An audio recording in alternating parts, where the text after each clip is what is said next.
flashback time. Baby Jessie, Jamie, Eza terus berteriak sambil memasuki kediaman Marlon dan Kia. Baby Jessie, Jamie, Auntie datang, seru Eza kembali berteriak memanggil nama kedua ponakan kembarnya itu. Baby G, hey Eza, kau berisik banget sih, potong Marlon dengan suara beratnya. Marlon yang saat itu sedang berada di kamar bersama Kia bisa mendengar suara saudari kembarnya itu. Kamu pikir ini kebun binatang apa? Teriak-teriak segala. Omel Marlon memarahi sang saudara kembarnya. Kamu bisa membangunkan anak-anakku tahu? Sentak Marlon lagi memarahi Eza. Astaga, kenapa jadi cerewet sekali sih? Aku bahkan belum juga ngomong, dia udah 1000 kata. Batin Eza mendumel dalam hatinya. Cerewet, mana kedua keponakanku? Balas Eza tak mau kalah galak dan judesnya. Mereka lagi tidur. Lebih baik, hey Eza, Eza. Marlon semakin kesal melihat Eza justru meninggalkan dirinya saat dia sedang berbicara. Eza benar-benar gak sopan. Marlon kesal dengan tingkah saudarinya itu. Bisa infeksi telinga aku kalau kelamaan dengar suara si gila Marlon itu. Gumam Eza sambil terus berlari menuju kamar baby twins. Tok, tok, tok. Masuk, ucap Kia lembut dari dalam kamar. Ceklek, suara pintu pun terbuka. Halo, selamat siang kesayangannya Auntie. Sapa Eza dengan suara pelannya. Eza, hai, masuk wah. Seru Kia, antusias menyambut kedatangan saudara iparnya itu. Halo kesayanganku, aku kangen banget sama kamu, ucap Eza sambil mencium pipi Kia. Oh, kalian, sayang-sayangnya Auntie juga kangen nih sama kalian, seru Eza sambil melihat box baby twins keponakannya. Mereka masih tidur, tadi habis bermain sama Marlon, seru Kia. Tapi semoga kedua ponakanku ini gak punya sifat sombong seperti ayahnya deh, sindir Eza dengan jelas. Hei, apa maksudmu? Marlon tiba-tiba datang ke kamarnya. Aduh, dua orang ini tiap ketemu gak berantem, batin Kia.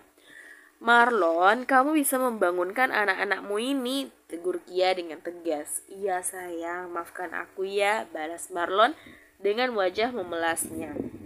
Oh astaga, cinta benar-benar bikin orang berubah, gumam Eza.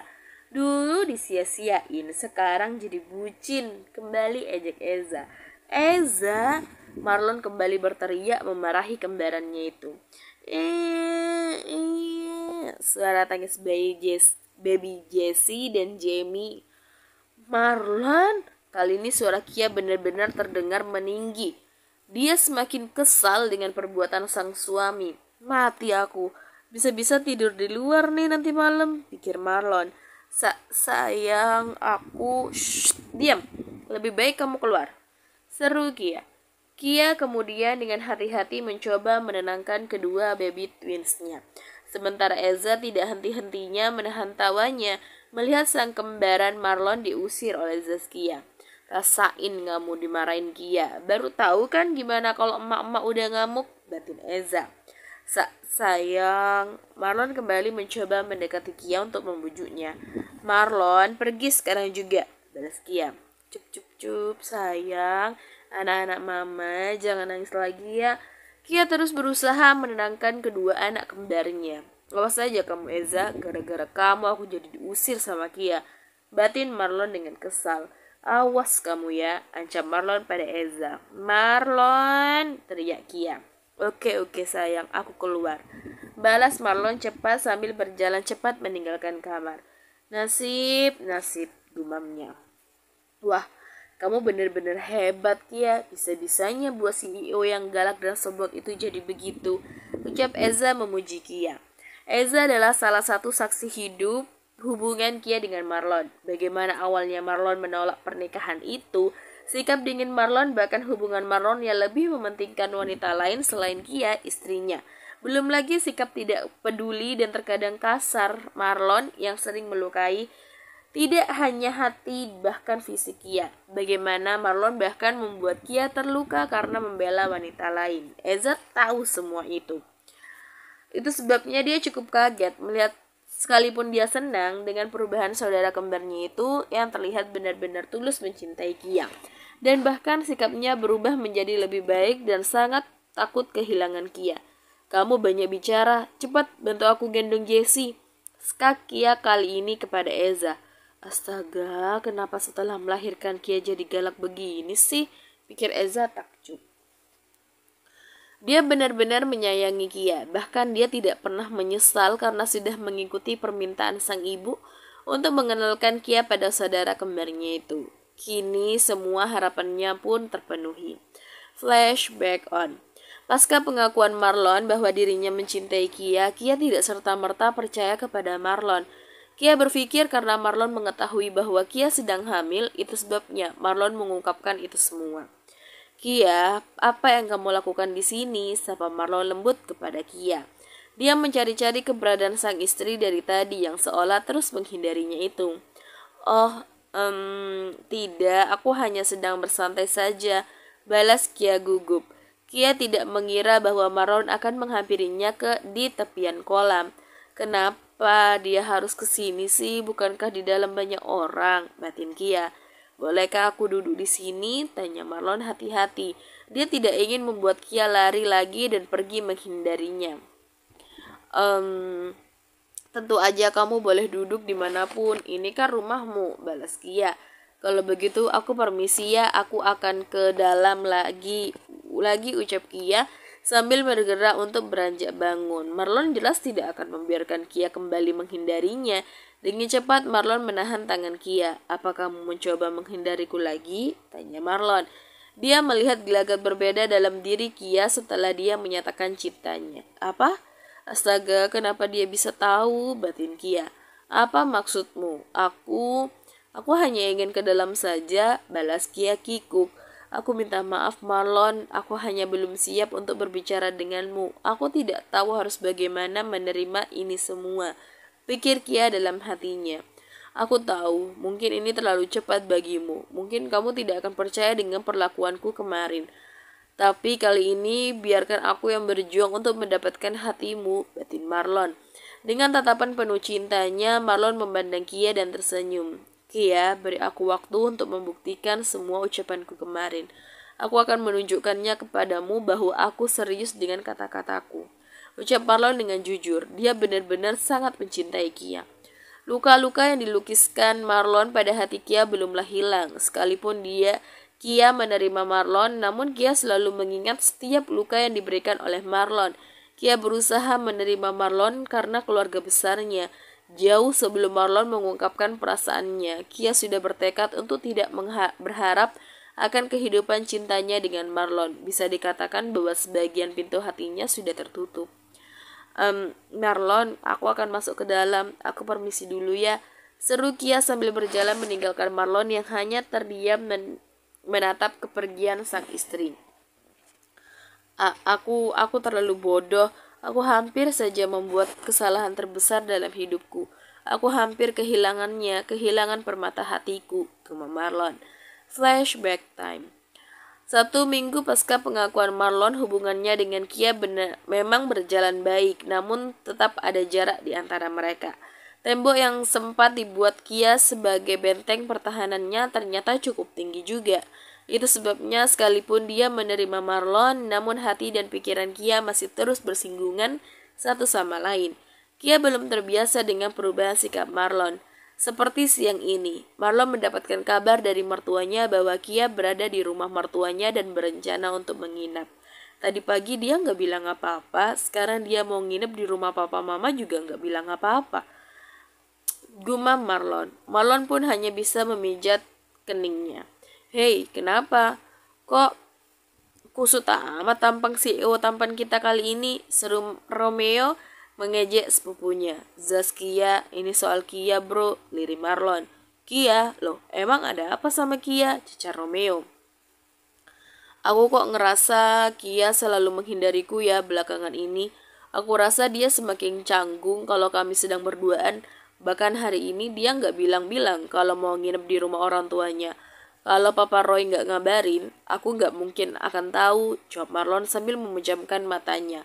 Kepalanya terasa pusing memikirkan tentang istrinya itu.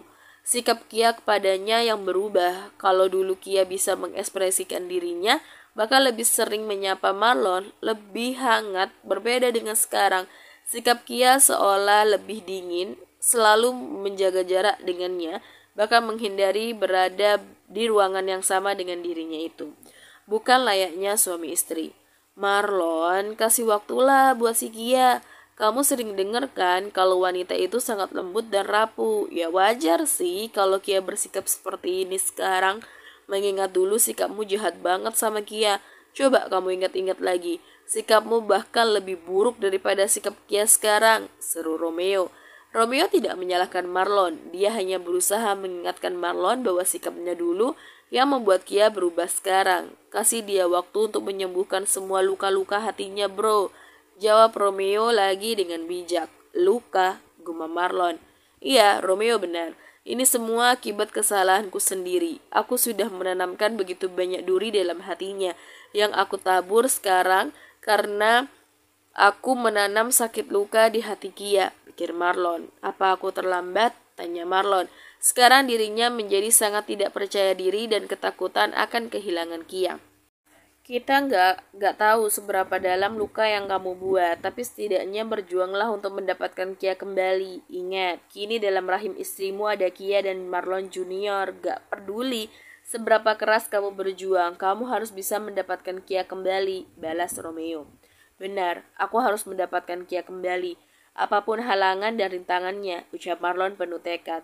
Makasih bro, seru Marlon. No need to say that. You are my brother, balas Romeo. Di kediaman Roy dan Melissa. Sayang, kamu mau makan apa? Melissa tak henti-hentinya memanjakan Kia. Kebahagiaan yang luar biasa Melissa dan juga Roy rasakan bisa bertemu lagi dengan anak yang mereka sudah tinggalkan belasan tahun silam lamanya. Apa aja deh ma, Kia suka semuanya, balas Kia. Mama benar-benar senang banget bisa ketemu sama kamu lagi sayang, ucap Melissa sambil tak henti-hentinya mencium dan memeluk anak bungsunya itu. Mama, itu kok Kianya dicium-cium terus sih, nanti ada yang marah loh ma, seru Roy tiba-tiba ikut bergabung bersama anak dan istrinya itu. Abis, mama benar-benar kangen sama Fiona pak, balas Melissa. Lagian siapa sih yang mau marah coba? Tanya Melissa heran. Tuh orangnya. Tunjuk Roy pada sang anak menantu, Marlon yang tiba-tiba sudah berada di rumah mertuanya itu. Tentu saja untuk menemui sang istri yang kembali lari darinya. Marlon menghubungi Roy bahwa dia akan datang ke sana. Namun Marlon meminta Roy untuk tidak memberitahu Kia. Marlon, gumam Kia. Kenapa? Kenapa dia ada di sini? Lagian bukankah ini belum jam pulang kantor? Pikir Kia.